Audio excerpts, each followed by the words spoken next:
चले बढ़ते आगे। जम्मू कश्मीर कांग्रेस के सदर गुलाम अहमद मीर ने पाकिस्तान के वजीर आजम इमरान खान को दो टूक नसीहत दी है।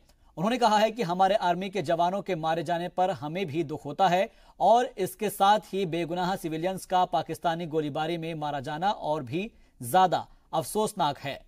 उन्होंने पाकिस्तानी वजीर आजम से कहा है कि जो वे बोल रहे हैं उसे जमीनी तौर पर भी नाफिज करें।